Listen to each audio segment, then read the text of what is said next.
Aujourd'hui, on va s'intéresser à une petite glande qui joue un rôle absolument gigantesque dans notre corps, la thyroïde.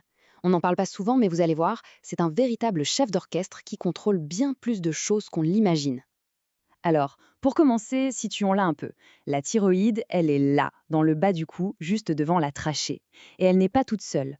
Blotties contre elle, il y a 4 toutes petites glandes, les parathyroïdes.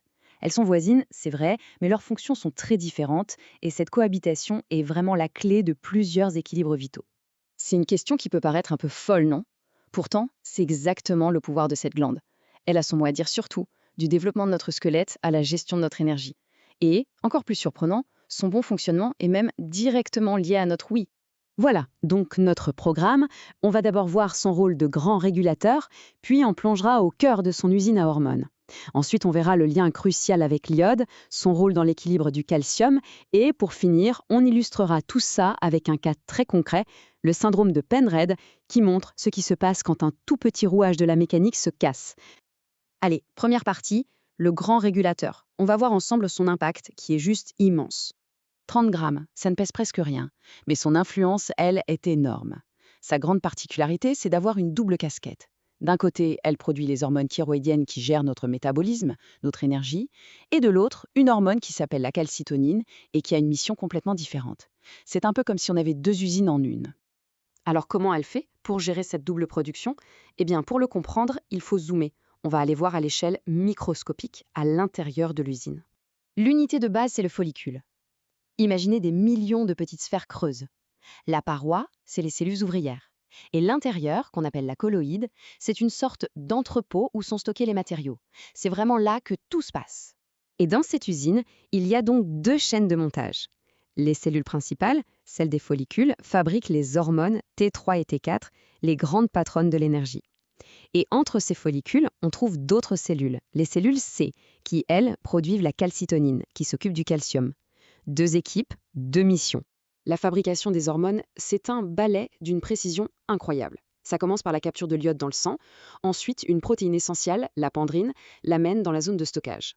Là, une enzyme assemble l'iode sur une autre protéine. Et enfin, quand le corps donne le signal, les hormones finies sont découpées et relâchées dans le sang. C'est une mécanique parfaitement huilée en 4 temps. Dans tout ce processus, il y a un ingrédient qui est absolument non négociable. La matière première de l'usine, l'iode. Sans iode, pas d'hormones thyroïdiennes. C'est aussi simple que ça. Toute la chaîne de montage qu'on vient de décrire dépend de l'iode qu'on trouve dans notre alimentation. C'est le carburant indispensable. Sans lui, l'usine s'arrête. Et pour que cet iode arrive à bon port, au bon endroit dans l'usine, il y a ce transporteur crucial, l'apéndrine. Son boulot, c'est de faire passer l'iode de la cellule vers la zone de synthèse. Mais ce qui est fascinant, c'est que cette protéine a une double vie. Elle travaille aussi dans l'oreille interne. Gardez bien cette info en tête parce que c'est la clé de toute notre histoire. Allez, on change de chaîne de production. On laisse de côté l'iode un instant et on s'intéresse à la deuxième grande mission de la thyroïde, l'équilibre du calcium. Et là, c'est un vrai jeu d'équilibriste. D'un côté, les petites glandes parathyroïdes, nos voisines, qui sécrètent la PTH pour faire augmenter le taux de calcium dans le sang, et de l'autre, la thyroïde, qui produit la calcitonine pour le faire baisser.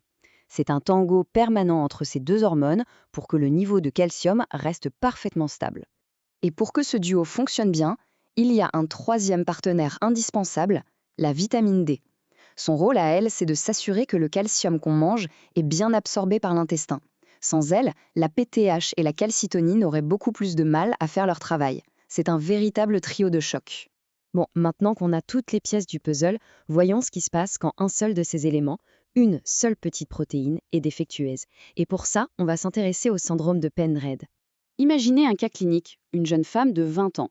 Elle a un goitre, c'est-à-dire une thyroïde qui a beaucoup grossi, et ce depuis qu'elle a 10 ans. Elle souffre aussi d'une surdité complète depuis sa naissance. Et ses analyses montrent qu'elle est en hypothyroïdie. Sa thyroïde ne travaille pas assez. A priori, de problèmes qui n'ont rien à voir. Eh bien, ce tableau clinique porte un nom. C'est le syndrome de Penrod. C'est une maladie génétique rare, mais c'est la cause la plus fréquente de surdité qui est associée à d'autres symptômes. Et elle fait un lien direct entre un problème d'audition et un problème de thyroïde. Alors, quel est le lien? Comment une seule et même maladie peut toucher 2 systèmes aussi différents? La réponse est à la fois simple et incroyable. Le coupable, c'est une seule et unique protéine défectueuse.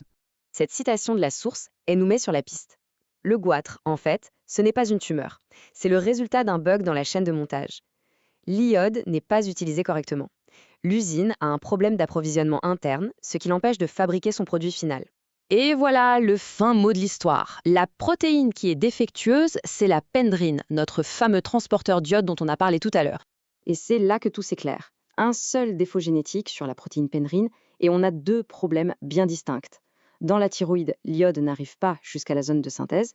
Du coup, la glande se met à grossir pour essayer de compenser. C'est le goitre, mais ça ne suffit pas.